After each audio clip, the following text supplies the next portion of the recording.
L'ambition qui a été celle de la collectivité, c'était de pouvoir recréer un cheminement aménagé, mis en scène, qui permettait d'amener d'un monument qui est inscrit au patrimoine mondial UNESCO, le pont Valentré, à la cathédrale Saint-Étienne, qui, elle, trône en plein centre-ville historique.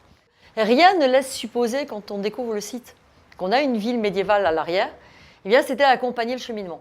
On arrive sur le boulevard, qui est l'axe de réaménagement au XIXe siècle et qui fait vraiment le lien entre deux mondes. Le monde nouveau, le XIXe, et puis le XXe et le XXIe, et le monde ancien, la ville médiévale, la ville historique, qui est au point oriental du méandre.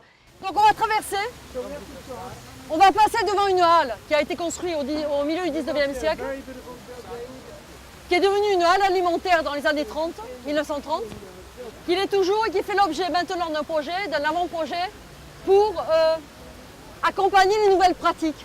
La plage Chapou, qui se situe au nord de la halle, est vraiment la grande esplanade qui fait l'objet de toutes les attentions et qui fait vraiment l'objet des réflexions qui sont à venir.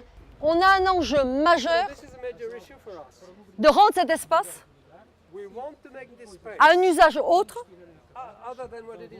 que du positionnement automobile. Et c'est là que pour nos partenaires Urbact, entre autres, on est vraiment sur ce rapport à comment on peut construire des outils qui permettent de mettre de la concertation et de construire le projet de demain avec les habitants.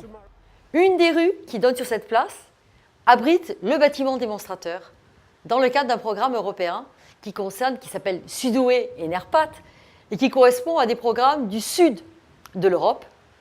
Donc là, nos partenaires sont l'Espagne et le Portugal, deux villes, Porto pour le Portugal et Vitoria-Gasteiz pour la Galice, pour l'Espagne. Ce programme étant de travailler sur l'amélioration énergétique et le confort d'habiter sur du bâti ancien, avec comme cœur de cible le respect de ce bâti ancien. Le choix de Cahors pour ce bâtiment avait plusieurs origines. D'abord la typologie. Un bâtiment haut, donnant sur une petite venelle, donc problème d'éclairement, enfin voilà, des complexités. Le bâtiment après, structurellement, a été très malmené au fil du temps. Vous avez comme exemple les injections qui ont été obligatoires. On a la possibilité, réglementairement, de restituer un volume en partie haute. Le fait de trouver de la hauteur va de fait donner un espace là-haut beaucoup plus important et beaucoup plus grand. On prolonge notre cheminement et on va déboucher sur une place qui, elle, a fait l'objet déjà de programmes qui a permis d'enlever la voiture. Quand on se retourne, on se rend compte qu'ici, on a tout un espace public réaménagé avec des terrasses et des commerces de bouche et de produits locaux qui se sont développés autour. L'enjeu était ici de sortir la voiture de l'espace et de le rendre à un usage différent que juste un espace de poinçonnement automobile. On avait environ, à cet endroit-là, 70 voitures. Garées en épi, garées partout, le long des façades. Il y en avait partout. Quand on le dit comme ça paraît totalement illusoire parce qu'on a l'impression de ne plus avoir l'espace pour. Et pourtant, c'était vrai. En remontant, nous découvrons la rue du Château-du-Roi, qui est ce grand axe nord-sud médiéval, qui est l'équivalent du boulevard au 19e. Premier chantier qui vient vraiment ouvrir tout ce travail de réflexion de l'axe majeur de démonstration dans le cadre du projet Action Cœur de Ville. Ce bâtiment, il faut que vous imaginiez, qui ressemblait au bâtiment gris que vous avez là. Et les arcades étaient totalement fermées.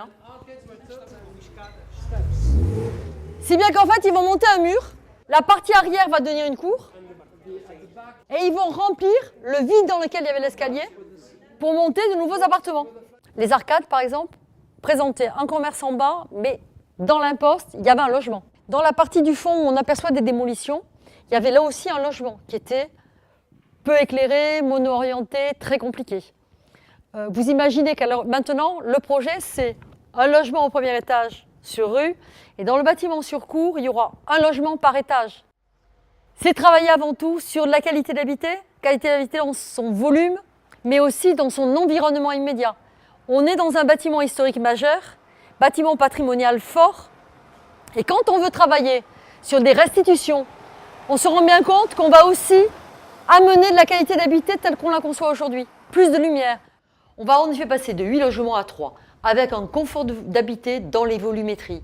Dans l'apport de lumière, le fait d'avoir retrouvé toutes les fenêtres Renaissance sur rue permettent d'amener 10 fois plus de lumière que le 19e siècle qui avait eu tendance, lui, à refermer les espaces, à refermer ses points de luminosité.